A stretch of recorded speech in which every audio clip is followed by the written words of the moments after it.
పరిశుద్ధ నామమున మీ అందరికీ వందనాలు. How are you all? Fine. How much? So much. Infinity. Very good.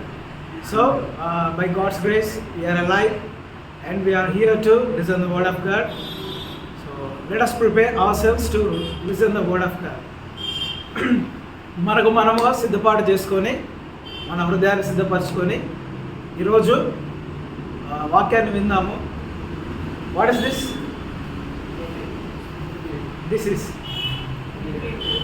This a cake, right? So cake ఉందంటే there should be something special, isn't it? ప్రతిరోజు cake cut చేస్తాము మనం, ఏదో సంథింగ్ స్పెషల్ అయితేనే కేక్ కట్ చేస్తాం. అయితే ఈరోజు ఎందుకు కట్ చేస్తున్నాం? మనం ప్రతి వారం కట్ చేయట్లే, కానీ ఈరోజు ఎందుకు కట్ చేస్తున్నాం ఎవరికైనా తెలుసా?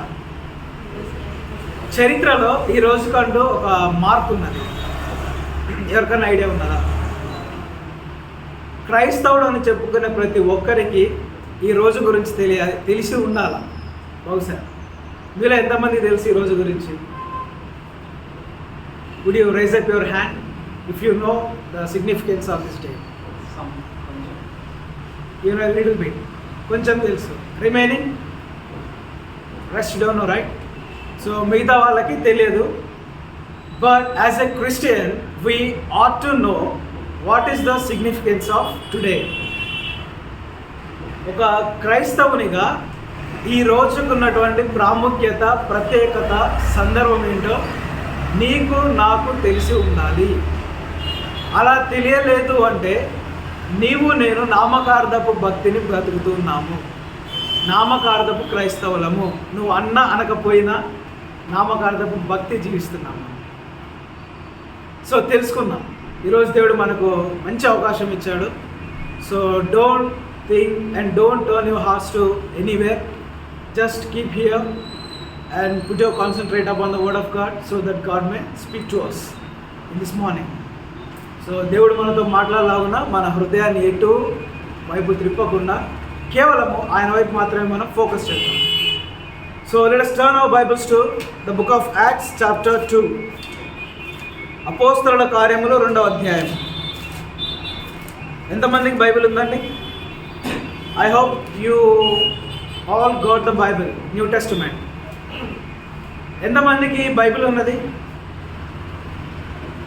ఉంది కదా? ఒకసారి అందరికి తీయండి. అపోస్తల కార్యములు 2వ అధ్యాయము 1వ వచనము, 2వ వచనము, 3వ వచనము, 4వ వచనం చదువుతా వినండి. తీసారు అందరూ? So line to line, word to word చాలా జాగ్రత్తగా చూడండి, చాలా ఇంపార్టెంట్. చదువుతా వినండి. పెంతెకోస్తు పండుగ దినము వచ్చినప్పుడు అందరూ ఒక చోట కూడి ఉండిరి. బాగా గుర్తుంచుకోండి.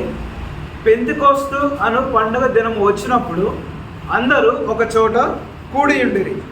అప్పుడు వేగముగా వీచు బలమైన గాలి వంటి ఒక ధ్వని ఆకాశము నుండి అకస్మాత్తుగా వారు కూర్చుండి ఉన్న ఇల్లంతయు నిండెను.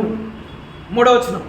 మరియు అగ్ని జ్వాలల వంటి నాలుకలు విభాగింపబడినట్టుగా వారికి కనబడి వారిలో ఒక్కొక్కరి మీద వ్రాలగా అందరూ పరిశుద్ధాత్మతో నిండిన వారే ఆ ఆత్మ వారికి వాక్శక్తి అనుగ్రహించిన కొలది అన్య భాషలతో మాట్లాడసాగిరి.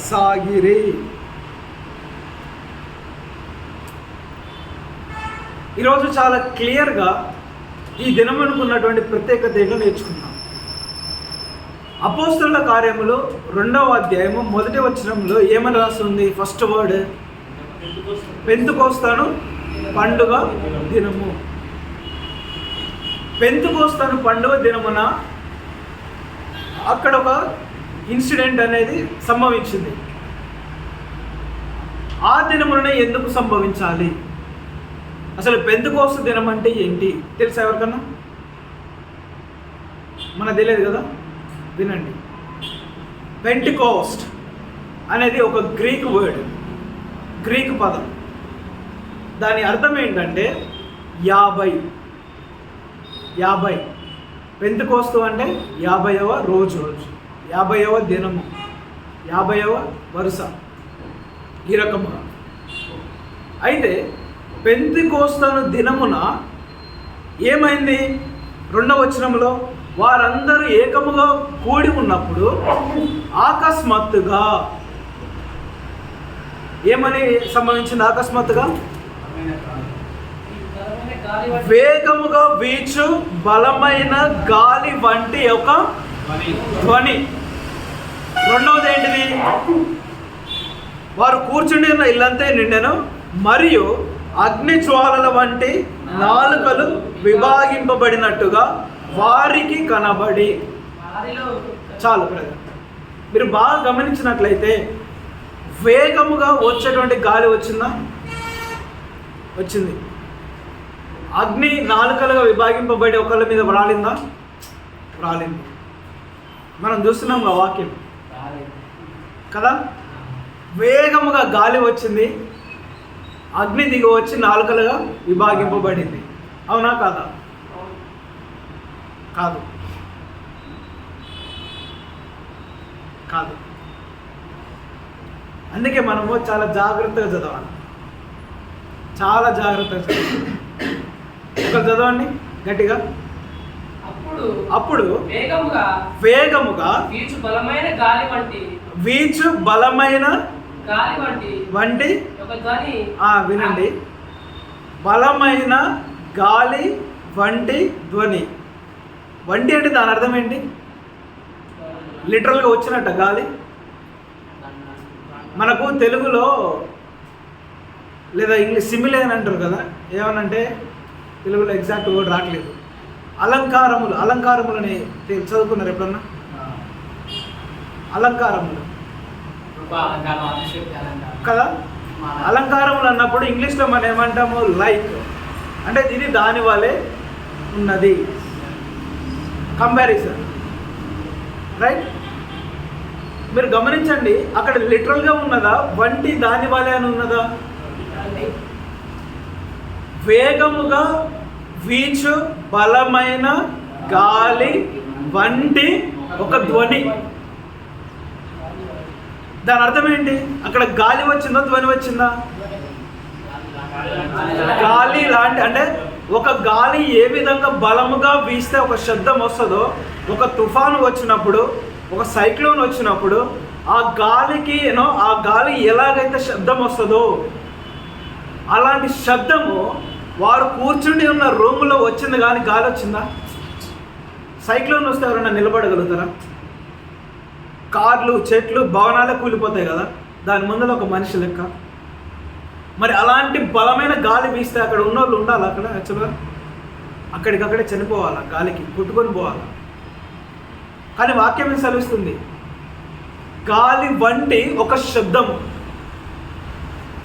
సింపుల్ ఎగ్జాంపుల్ ఏం చేసుకోవచ్చు అంటే, మనం బ్లూటూత్ ఆన్ చేసి హై లెవెల్లో సౌండ్ పెట్టి, మంచి డీజే స్పీకర్లు పెట్టి, జేబీఎల్ బాక్స్ అవి పెట్టి విండ్ సౌండ్ని మనం ఫోన్లో ఆపరేట్ చేస్తే ఎట్లా వస్తుంది సౌండ్? రూమ్లో ఏ రకంగా వస్తుంది ఆ శబ్దం? గాలి శబ్దమే, కానీ గాలి ఉంటుందా? శబ్దం మాత్రము వినబడుతుంది. It is audible but we cannot experience. మనము ఆ గాలిని అనుభవించము, కానీ మనకి వినబడుతుందా వినబడదా? ఇన్ ద సేమ్ వే ఆ గుంపుగా 120 మంది కూర్చుండి లేదా గ్యాదర్ అయిన చోటున బలమైన గాలి వంటి ఒక శబ్దం వచ్చింది. ఇప్పుడు చెప్పండి, గాలి వచ్చిందా శబ్దం వచ్చిందా? ఏమొచ్చిందండి? ఒక శబ్దము వచ్చింది. ఆ శబ్దము దేని శబ్దము? గాలి వంటి శబ్దం. ఎందుకు వచ్చిందో తెలుసా? గాలి వంటి శబ్దం ఎందుకు రావాలి? వేరే శబ్దం రావచ్చు కదా, వేరే శబ్దం రావచ్చు కదా. కామన్గా చర్చిలో మనం ఏం కొడతాం? కామన్గా గంట కొడతాం కదా, గంట మోగిస్తాం కదా కామన్గా చర్చిలో. ఆ గంట వంటి శబ్దం రావచ్చు కదా. కామన్గా ప్రతి ఒక్క అన్యునికి కానీ ఎవరికైనా గంట మోగింది అంటే చర్చిలోనే అనుకుంటారు, అరే చర్చి నుంచి వచ్చింది అనుకుంటారు. మరి అలాంటి శబ్దం రావచ్చు కదా, ఒక ఐడెంటిటీ రావచ్చు కదా. గాలి వంటి శబ్దం ఎందుకు వచ్చింది అంటే, దేవుడు మనుషులకి ఏం పొందాడు? జీవ వాయు, రూమా. పరిశుద్ధాత్మకి సింబల్. అర్థమైందా? ఆ జీవవాయువు అనేది ఊదబడింది.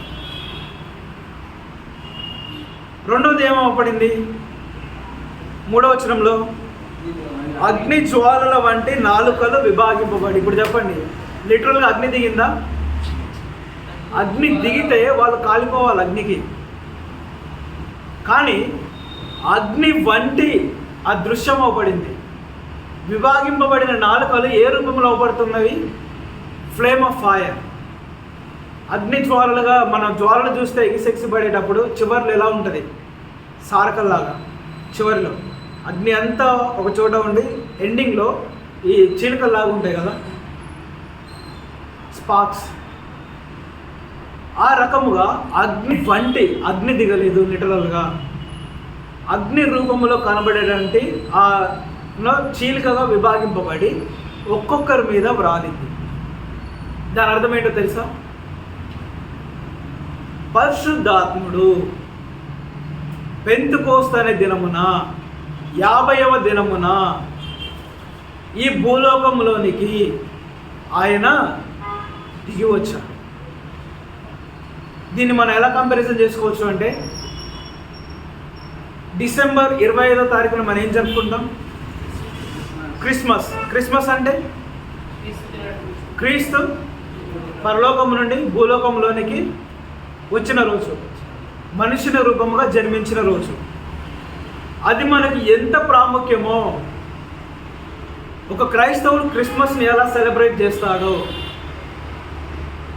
అదే యేసుక్రీస్తు వారు పరలోక రాజ్యానికి ఆరోహణమైన తరువాత పరిశుద్ధాత్మ దేవుడు పరలోకము నుండి భూలోకానికి దిగి వచ్చిన రోజు ఈరోజు, పెంటెకోస్ట్. మరి ఈ రోజు ఎందుకు దిగారు? అర్థమైందా ఎంత ప్రాముఖ్యత ఈ రోజుకు? మనము క్రిస్మస్ ఎలాగైతే సెలబ్రేట్ చేసుకుంటామో, ఎందుకు? యేసుక్రీస్తు వారు పుట్టారు. అది ఒక్కసారి పుట్టిన 2 సార్లు పుడతాడా? చరిత్రలో ఒక్కసారి జరిగే సంఘటన. ఇన్ ద సేమ్ వే పరిశుద్ధాత్మ దేవుడు కూడా ఈ భూలోకానికి వచ్చిన రోజు ఈరోజు. ఈ రోజు పెంతెకోస్తు అనే దినం, పండుగ దినం. మరి ఈరోజు ఎందుకు రావాలి? ఆయన వచ్చాడు అనడానికి రుజువైన తెలుసా? ఆ బలమైన గాలి వంటి శబ్దము, కళ్ళకు కనిపించేటువంటి విభాగింపబడిన నాలుకలు వంటి, అగ్నిజ్వాల వంటి నాలుకలు, సింబల్, డిమాన్స్ట్రేషన్. ఆయన దిగాడు, ఒక్కొక్కరి మీద వ్రాలాడు అనడానికి సూచన. దీన్ని మనం ఎలా అర్థం చేసుకోవచ్చు అంటే, యేసుక్రీస్తు వారు బాప్తిసం తీసుకొని మునిగి లేచిన తర్వాత ఇమీడియట్గా ఏమైంది? ఆకాశం తెరవబడింది. పరిశుద్ధాత్ముడు ఆయన మీద వ్రాలాడు కదా. ఏ రకంగా వ్రాలాడు? పావురము వలె. అక్కడికి కూడా మీరు గమనిస్తే పావురము వలె అని ఉంటుంది. అనగా పావురము వంటి సింబల్, అంటే పావురం వంటి ఆకారములో ఆయన యేసుక్రీస్తు వారి మీదకి వ్రాలాడు. ఇన్ ద సేమ్ వే అక్కడ పావురం వలె, ఇక్కడ అగ్నిజ్వాలల వలె వాళ్ళ మీదకి వ్రాలాడు. అనగా పరిశుద్ధాత్మ దేవుడు దిగి వచ్చిన రోజు ఈరోజు. ఈ వచ్చిన రోజు నుండి మరలా ఆయన ఇంతవరకు కూడా పైకి వెళ్ళలేదు.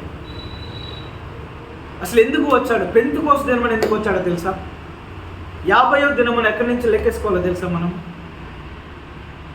నేను డైలీ వర్స్ మీరు గమనిస్తే, డైలీ వర్స్ చూస్తున్నారు కదా ప్రతిరోజు. ఆ డైలీ వర్స్ మీరు గమనించినట్లయితే అక్కడ ఒక డే అని ఉంటుంది, రోజు అని ఉంటుంది. మీరు గమనించరు ఎప్పుడన్నా?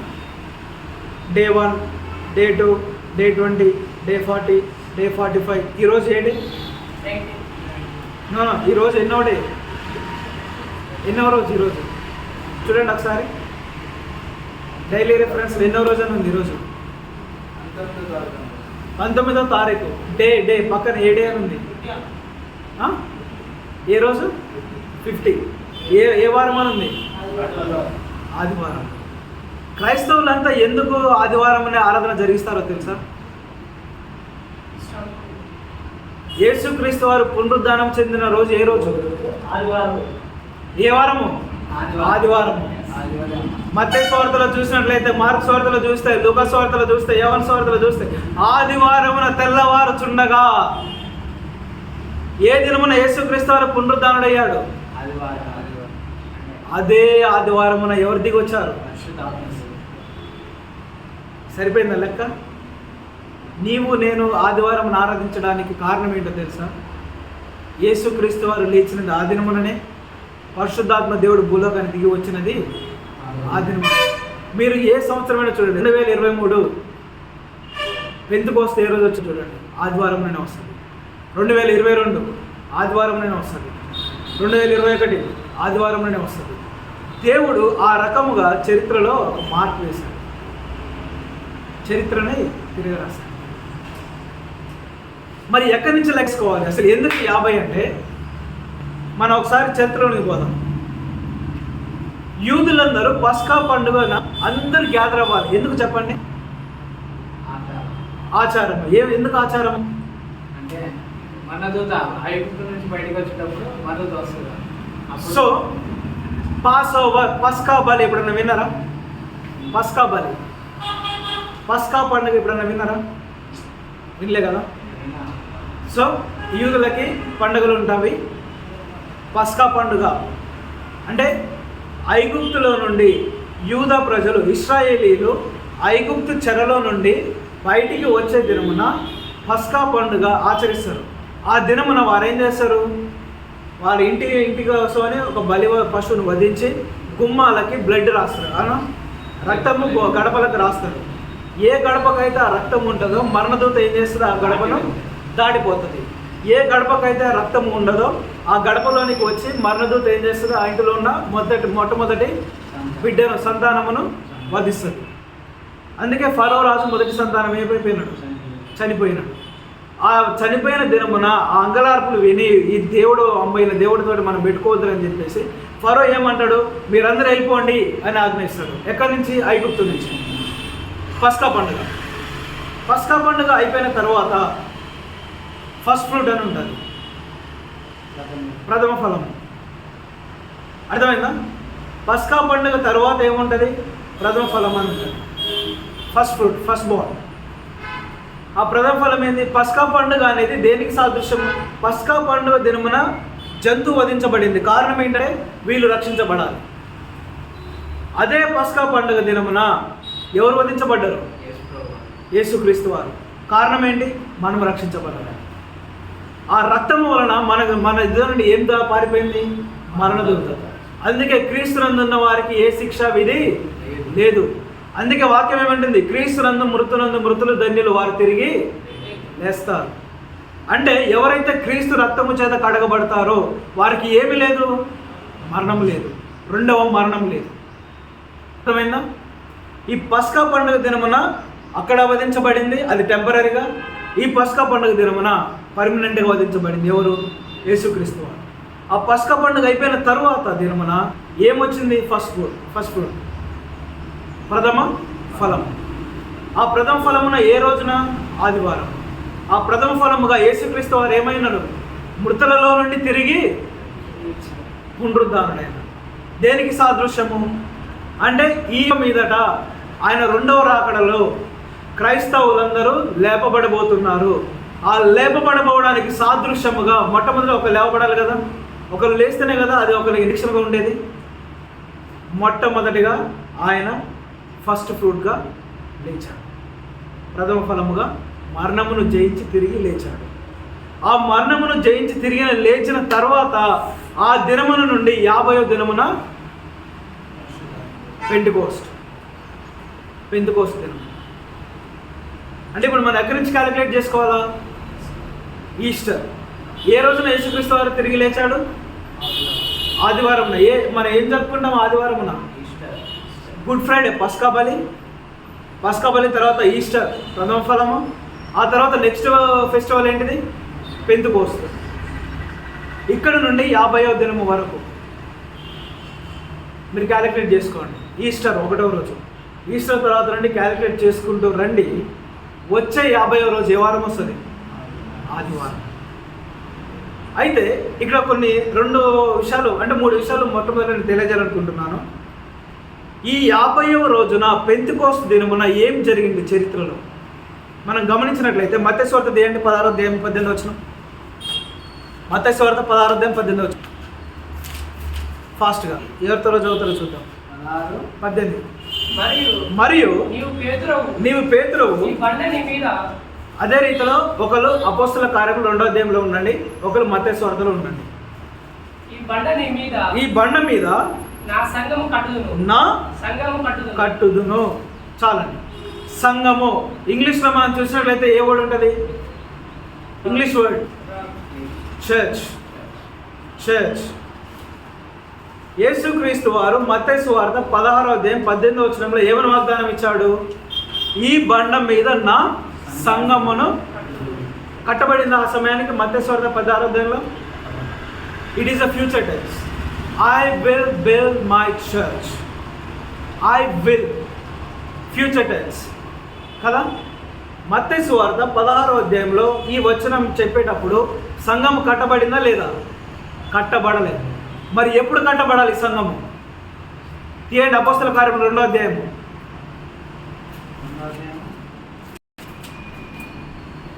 41 వచనం చదవండి. ఇంకా 41 వచనం.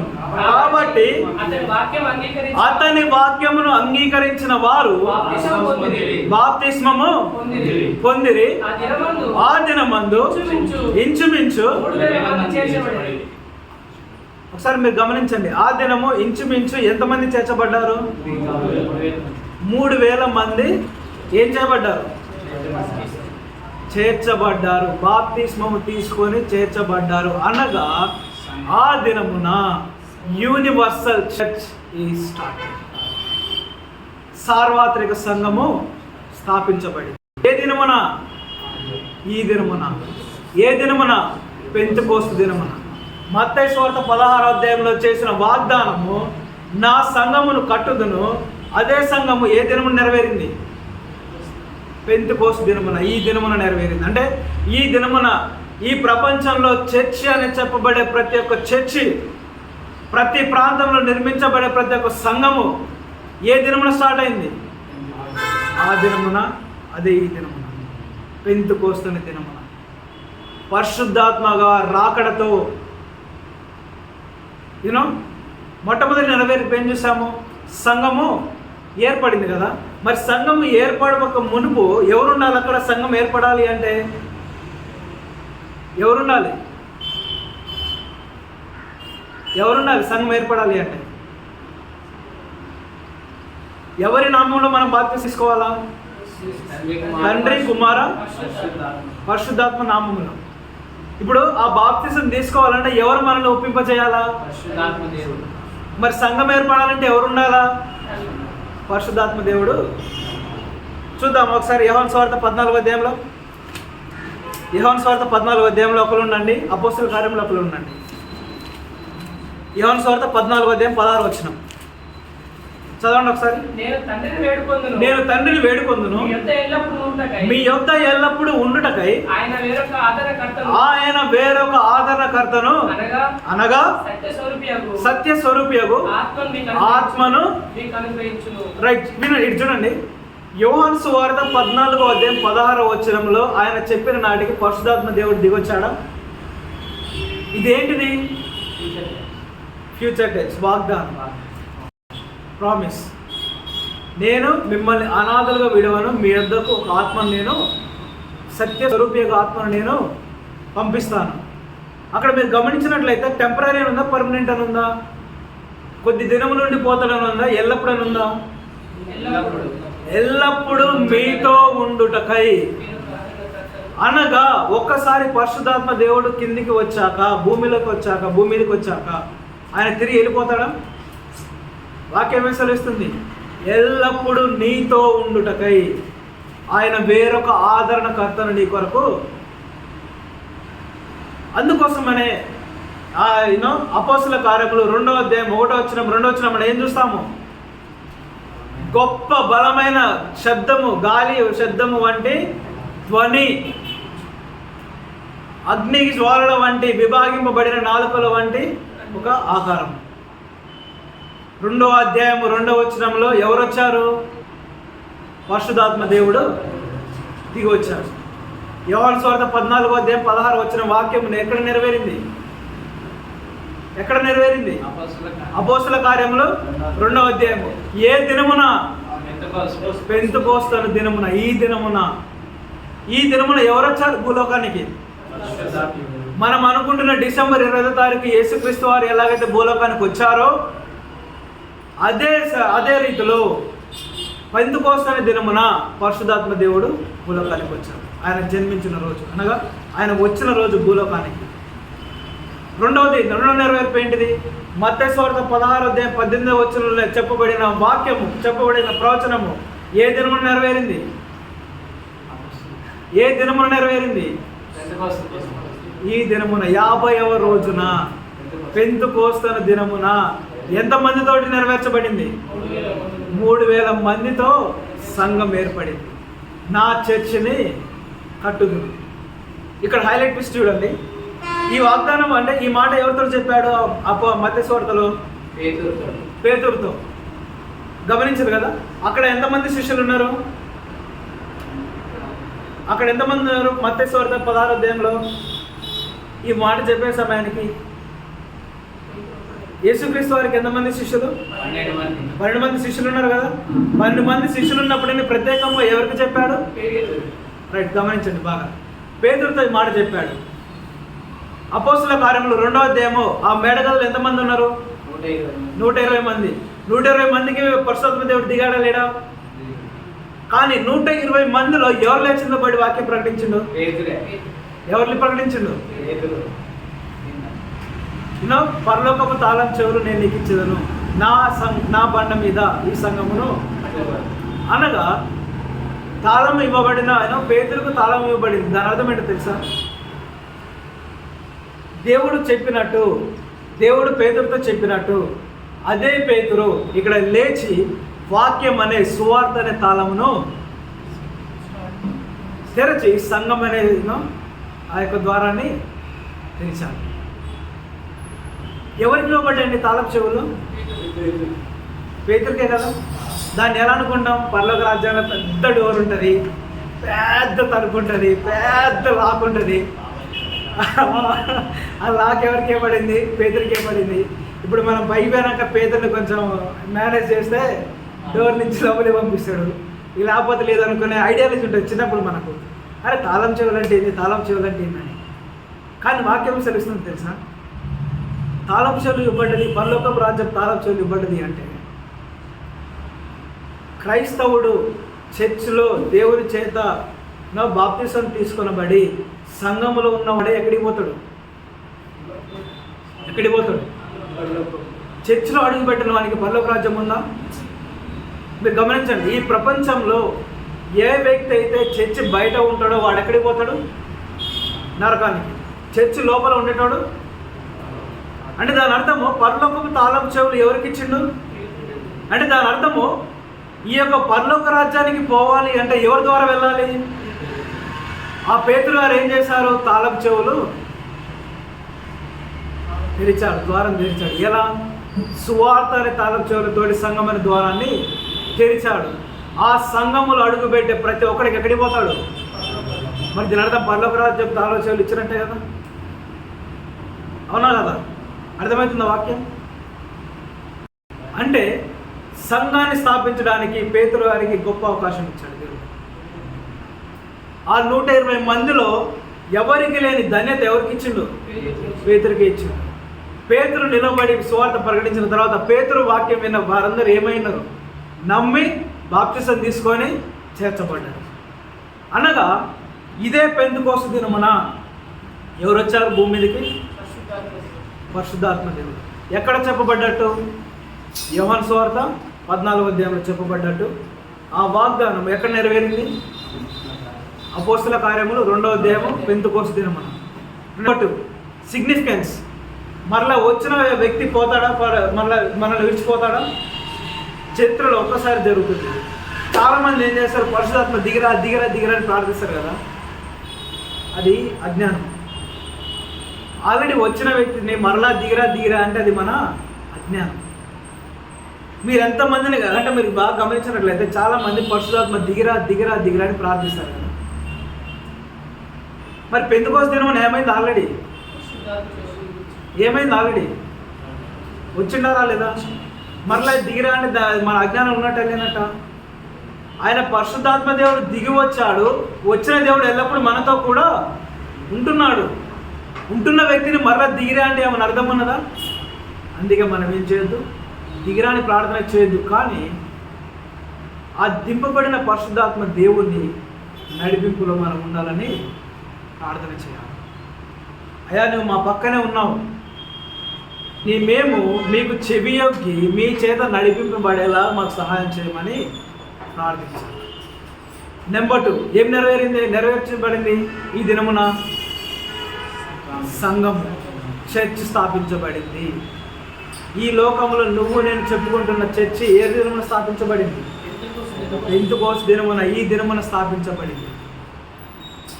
ఈ దినమున నుండే ఒక పీరియడ్ స్టార్ట్ అయింది. ఏంటో తెలుసా? గ్రేస్ పీరియడ్, కృపాకాలము. ఈ దినమున నుండే కృపాకాలం స్టార్ట్.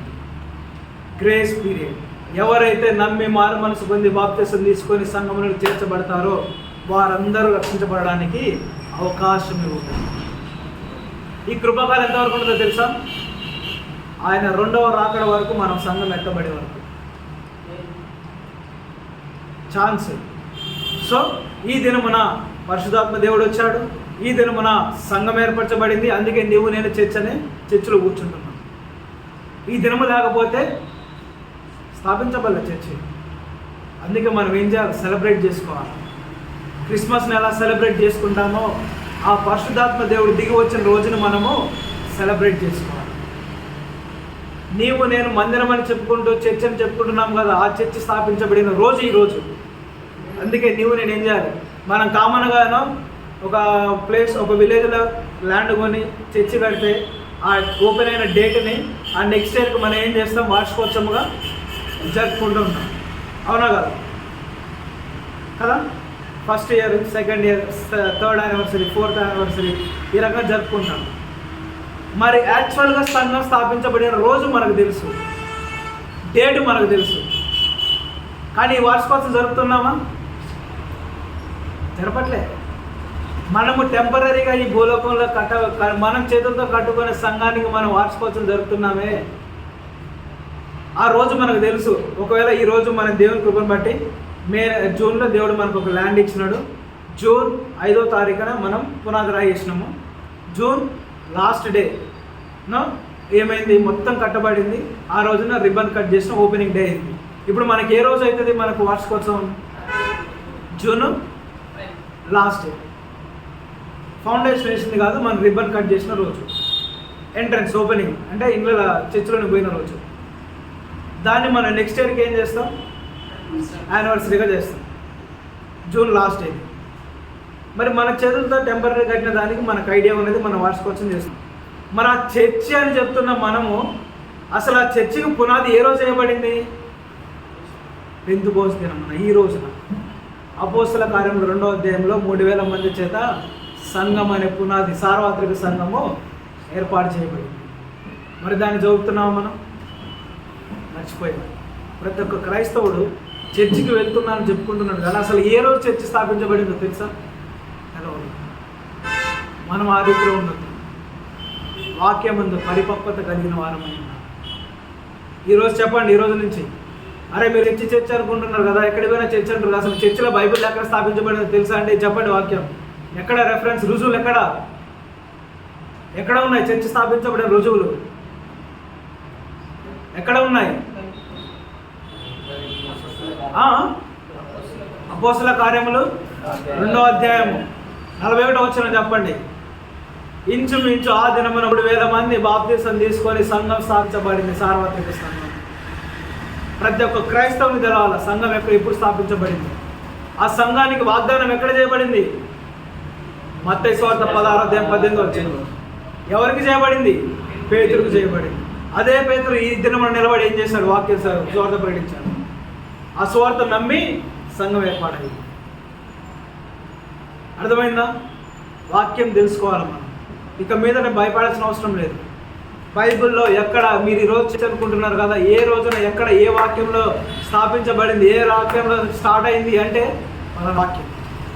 అపోస్తల కార్యములు 2వ అధ్యాయం 41 వచ్చింది. పరిశుద్ధాత్మ దేవుడు వచ్చాడని రుజువైంది. ఎల్లో అపోస్తల కార్యములు 2వ అధ్యాయం 1 వచ్చిన 2 వచ్చిన 3 వచ్చిన 4 వచ్చిన రిఫరెన్స్ ఎక్కడ వాగ్దానం చేయబడింది? యోహాను సువార్త 14వ అధ్యాయం 16 వచ్చిన నెరవేర్పు ఎక్కడైంది? ఇక్కడ. మూడవ సందర్భం, మీరు ఎప్పుడన్నా పరిశుద్ధాత్మలో బాప్తిసం అని విన్నారా? Baptism of the Holy Spirit, పరిశుద్ధాత్మ బాప్తిసం అని విన్నారు ఎప్పుడన్నా? చాలామంది పరిశుద్ధాత్మలో బాప్తిసం అని అంటారు.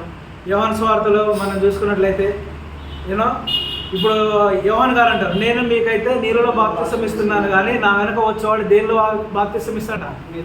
అగ్నితోను పరిశుద్ధాత్మతోను బాప్తిసం అని అంటారు. అందుకే చాలామంది కామన్గా ఎవరిని ప్రార్థిస్తారు? అగ్ని దిగిరా దిగిరా దిగిరా అంటారు కదా, అవునా కదా? ఎప్పుడన్నా విన్నారా ఈ ప్రార్థన?